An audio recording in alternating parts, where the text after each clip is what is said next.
Bien, seguimos nosotros con Antonio Ledesma, líder opositor importante desde España. Le agradezco esta entrevista que me está dando, que usted sabía que era, he recogido algunas inquietudes de algunos de las personas que, por supuesto, todo esto está en los comentarios de las entrevistas que hemos hecho, que por cierto les agradezco muchísimo, incluso a la gente que en cada uno de mis contenidos deja su comentario.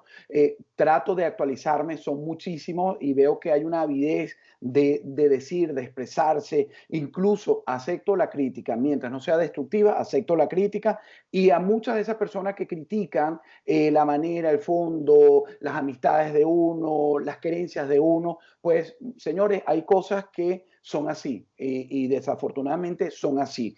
E insisto, aprovecho antes de seguir con Antonio Ledesma, aquellos que me critican porque soy, por lo menos en esta entrevista que sé que van a dejar muchos comentarios, por Antonio Ledesma siento un gran respeto de toda la vida, es su problema político, lo que está haciendo, sí sé que ha habido mucha destrucción en nuestro pueblo, pero yo no soy el líder, yo no soy la persona que estoy poniendo la cara, son ellos, es Ledesma, es Leopoldo López, es Guaidó, yo como prensa critico, ahora no me pidan ser un resentido social, porque los afectos, los amores, las historias vividas, si uno las desecha, si uno las borra y todo es un resentimiento, nos convertimos en chavistas. Y yo no soy chavista, no soy resentido social. De la gente aprecio las cosas buenas y le critico las cosas malas cuando puedo y cuando tengo oportunidad, igualmente lo hago en mi familia. Bueno, después de ese abreboca, voy, señor Ledesma, porque sé que me van a tirar piedra porque ya me lo hicieron en la última entrevista, ¿no? Que fui muy genuflexo, que soy muy baboso, que Pregunta no. lo que Ajá. quiera, pregunta lo que quiera. Bueno, aquí dice, señor Ledesma, ¿por qué usted insiste en creer que está a la altura para defender a Venezuela si ni siquiera ha sido capaz de evitar vínculos con exagentes del régimen dentro de su círculo familiar? Bueno, imagínate, Simón Bolívar, yo no me quiero comparar con Simón Bolívar, pero este que está aquí, libertador de 5 naciones, su hermana María Antonia era realista. Mientras él estaba encabezando el ejército libertador, su hermana estaba de acuerdo con el imperio español. Yo no me quiero comparar con Bolívar. Ahora, yo no voy a lavar mi queso, pero sí mi hoja de vida. Sí, yo no tengo por qué estar haciendo informaciones en tribunales o en este tipo de juicios, si soy leal o no. La gente sabe que tengo años luchando. Si alguien ha enfrentado a esta cosa que llaman el chavismo, es Antonio Ledesma. Y le he enfrentado arriesgando mi vida. Comencé el 4 de febrero de 1992 y continué el 27 de noviembre del mismo año al lado del presidente constitucional Carlos Andrés Pérez, era gobernador de Caracas, y enfrentamos esos golpes de Estado. Y desde entonces no he hecho sino combatir lo que sabemos ahora que es una narcotiranía. No voy a hablar de mí, porque ¿qué importa lo que he vivido yo, mi familia, en cárceles, en huelgas, etcétera?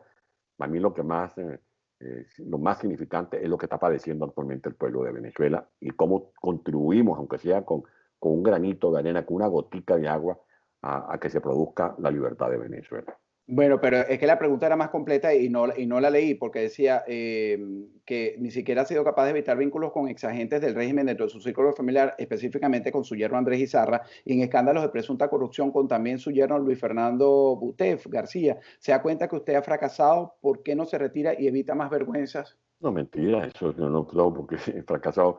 Bueno, desde que mi hijastra se casó con el señor Izarra, la gente sabe lo que he vivido. No sé qué negocio sería ese de que se haya un vínculo y me quitaron las competencias de la alcaldía metropolitana, me apalearon el 1 de septiembre frente a la Casa Guipuzcoana en Vargas, me apalearon frente a Conatel, me apalearon en la avenida Francisco de Miranda, tuve que hacer una huelga de hambre, más de 1000 días preso. Yo no tengo por qué dudar de mi propia conciencia, que está muy tranquila porque he sido leal a esta causa.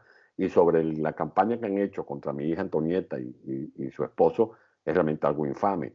Se ha sacado una fotografía que publican a veces con las redes de que mi hija estuvo detenida. Esa es una foto en que mi hija estaba llorando en un programa de televisión conjuntamente con el presidente Felipe González el día en que me sacaron de madrugada de mi casa para remover y estaba llorando por mí y han dicho que estaba detenida. Jamás en la vida mi hija ha estado detenida ni siquiera por una infracción de tránsito y su esposo está actualmente disfrutando de su libertad y enfrentando como corresponde cualquier acusación, cualquier denuncia. Por lo tanto, no tengo nada que temer ni nada de qué avergonzarme. Bueno, aquí le respondo a Done Borione, que me escribió, porque yo en la otra entrevista titulé algo así con Izarra y me dice, ¿dónde quedó eso? Lo pusiste en el título y nos dejaste a todos como con los crepos hechos, como novia de pueblo. Aquí está la respuesta de Ledesma. Por aquí también en los comentarios de la última entrevista preguntan que si no le da náusea sentarse a comer con Andrés Izarra en la misma mesa. No creo que a usted le dé náusea. No, yo creo que compensa sentarme con mis nietos, porque aunque son de mi hijastra, no tienen mi sangre, tienen todo mi amor y todo mi fe, y son unos nietos maravillosos, inteligentes. Y eso es lo que priva fundamentalmente. No hablo de política, pues si hablamos de política, terminaremos engrinchados. Ahora, la gente sabe qué posición pública he tenido, por Dios, frente a esta cosa, a este esperpento que tenemos en Venezuela. Ahora, fíjese, ya estas son de mi cosecha, aprovechando esa palabra de fracasado, y quiero ser un poco duro con ustedes, porque, y con usted particularmente, usted tiene muchos años en la política. En la primera parte lo vi babosín, refiriéndose a Guaidó, que no sé, ¿por qué les cuesta tanto para dar ese próximo paso a este grupo que está trabajando, que ya usted lo mencionó? Oye, decir, no sirve, Guaidó, o es que... ¿Tú crees que es baboso? ¿Tú crees que es baboso lo que yo escribí el domingo y lo que he dicho no, públicamente? No hay que pero, confundir, no hay que confundir una cosa con la otra. Lo que yo no soy es grosero. Lo que yo ajá, no hago es difamar, lo que yo no hago es injuriar, lo que yo no hago es insultar. Yo soy un caballero antes que todo. Así me criaron en mi casa, en mi casita y en San Juan de los Morros, en la que nací y me crié con mi madre, la avenida Miranda número 48. Lo cortés no quita lo valiente. Yo he sido muy claro con Guaidó en público y en privado. ok, Lo que yo le he le dicho. rehago la Ahora, pregunta porque se aprovechó de mi introducción. yo no quiero derrocar a Guaidó, yo quiero derrocar a Maduro. Si mi objetivo es derrocar a Claro, Maduro, pero ahí es donde voy, señor Ledesma, ahí es donde voy. Yo también quiero que derroquemos al régimen, la tiranía, eso lo sabemos. Pero si este gobierno interino ha cometido tantos errores y parece no querer, parece, y es la evidencia que nos queda, acabar con el régimen, ¿por qué no acabarlo y montar a un grupo de gente que pueda estar trabajando para de verdad lograr el objetivo? porque eso no es que una tarima para que se instale otro pedestal y a ver quién se encarama en ese pedestal, en ese nicho. Eso no es así. Yo creo que hay que actuar aquí con mucha Entonces vamos a responsabilidad. estar toda la vida en este plan. No, Usted eso no es tendrá lo bisnietos planteado. y yo Ahora, nietos. hay diligencias que se están haciendo y no se pueden, no tiene por qué revelarse, porque aquí cuenta mucho la comunidad internacional. Aquí cuenta mucho, además de la comunidad internacional, lo que se pueda concretar. Por ejemplo, el factor militar dentro de Venezuela, el factor social dentro de Venezuela, cómo se puede organizar una transición. Por eso te decía al principio de este diálogo que yo no tiro a pérdida lo que resta de año, porque hay gente que se enfrasca, no, que vamos a hacer el 5 de enero, Pero que vamos mire, a instalar un nuevo ya va. gobierno. De, Mi aspiración es que esta narcotiranía caiga antes de diciembre de este ajá, año. pero fíjese que me está metiendo ahí un factor que usted mismo en la primera parte me relataba. Los militares, hay quienes aspiran y creen que los militares pueden salvarse o rescatarse algún sector para la reconstrucción del país. Pero usted me estaba dando el cuento fíjese, usted me está nombrando a los militares, devolviéndome el tema. Pero en la primera parte me decía que entonces los productores vienen con los aguacates, llegan con de 40 aguacates, llegan con dos porque todos se han corrompido.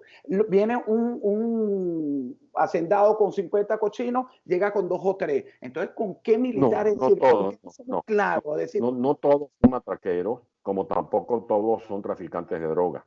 Y aprovecho porque estoy seguro que este programa lo ven muchos tenientes, capitanes, mayores, tenientes coroneles de la Fuerza Armada venezolana. Yo le digo a esos capitanes, a esos tenientes, ustedes trafican, ustedes trafican, ustedes han recibido dólares del Caribe, ustedes se han metido en el tráfico de gasolina, ustedes se han metido en el tráfico de alimentos, ustedes son torturadores. Ese es el mensaje. Y cuando la gente me dice, bueno, pero ¿qué militares? Si los militares todos están metidos con la narcotiranía. ¿Y por qué murió Rafael Acosta Arévalo? ¿Por qué murió Rafael Acosta claro, Arévalo? pero aunque no estén en la parte alta de la corrupción, están en la pequeñita, que entonces cuando lo expongan en donde hay, van a robar más o van a extorsionar o van a ser peores que nosotros. Yo no creo que el capitán Caguaripano ya estaba metido en el Ñemeo, en la Chiquitica. Yo creo que hay muchos Yo militares tampoco. Y esos militares no los podemos dejar solos, porque aquí hay gente que le dice, bueno, que se alcen, y cuando se rebelan, los Lo meten dejan solo. presos y los torturan. Nadie ni siquiera es capaz de poner un Twitter pidiendo la libertad de esos militares. Bueno, es ¿Qué le lo que hizo pedimos? Guaidó con los que cruzaron la frontera. Otros que se rebelen y después nadie es capaz de mandar un mensaje de Claro, solidaridad. señor Yo Ledesma, creo que que fue lo que pasó. Ya hay va, que ya va, ya va, ya va, ya va, porque usted me construir está. esas realidades. Hay que construir esas realidades para poder salir de esta cosa tan feroz que tenemos en el país. Fíjese, ahora volviendo al tema del abandono, Guaidó los ha abandonado. Entonces, para mí, el interinato ha fracasado rotundamente. Esos militares que salieron, que están abandonados en Colombia, que han tenido que regresar por caminos verdes, otros perseguidos. Entonces, yo digo, entonces, vamos a seguir con lo mismo.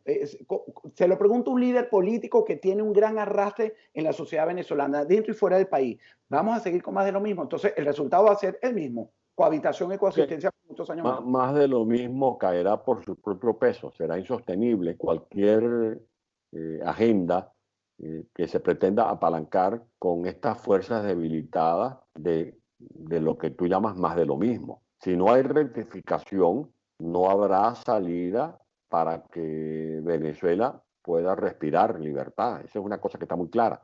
Ahora, es cómo hacemos las cosas. Cómo hacemos las cosas sin que caigamos en un proceso de mutua destrucción, de entrematarnos, que eso lo que hace es debilitar la confianza de la gente al extremo de que tú, como interlocutor de esa gente que te escribes, dices que esa gente que te lee y que te oye nos corta con la misma tijera, porque piensa que todos somos, que venimos de la misma cañería, que todos venimos de la misma letrina. Bueno, es una situación muy penosa porque uno es dirigente político y esa ha sido mi vida desde que soy un adolescente. Y por eso hago un esfuerzo por tratar de mantener una línea coherente frente a la ciudadanía. Bueno, la última pregunta para que disfrute a su familia y no lo fastidie más y no lo. Abuelo. Ajá. Yo te amo. ¿Qué acción, la última preguntita, no lo fastidio más, no lo molesto No, más, no, ¿qué acción tomaría usted para limpiar el nombre de los políticos opositores que usted dice para que no los corten con esa misma tijera a todos?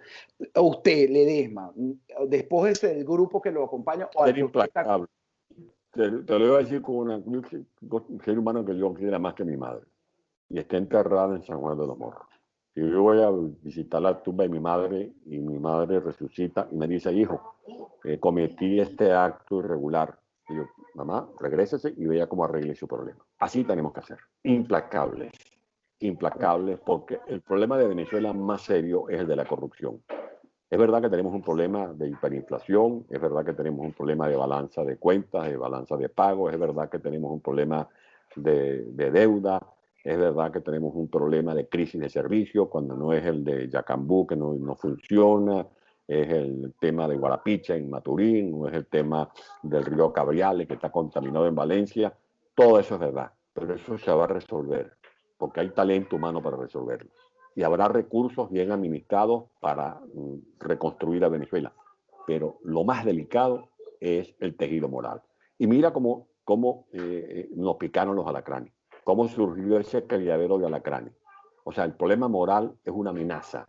Y si no hay una posición firme, determinante, de que caiga, así como decimos que caiga la tiranía, caiga quien caiga, tiene que ser sancionado para erradicar ese virus tan dañino como el coronavirus es el virus de la corrupción, la pandemia de la corrupción, la pandemia del populismo, la pandemia de la demagogia, la pandemia del comunismo que ha venido arrasando y por donde pasa lo que deja es desolación, como en Cuba, como en Nicaragua, como en la Unión Soviética y por supuesto también en Venezuela. Para mí ese es el compromiso más grande. Rendición de cuentas. Mi artículo del domingo, lo estoy terminando de escribir, es ¿por qué quiero vivir en democracia?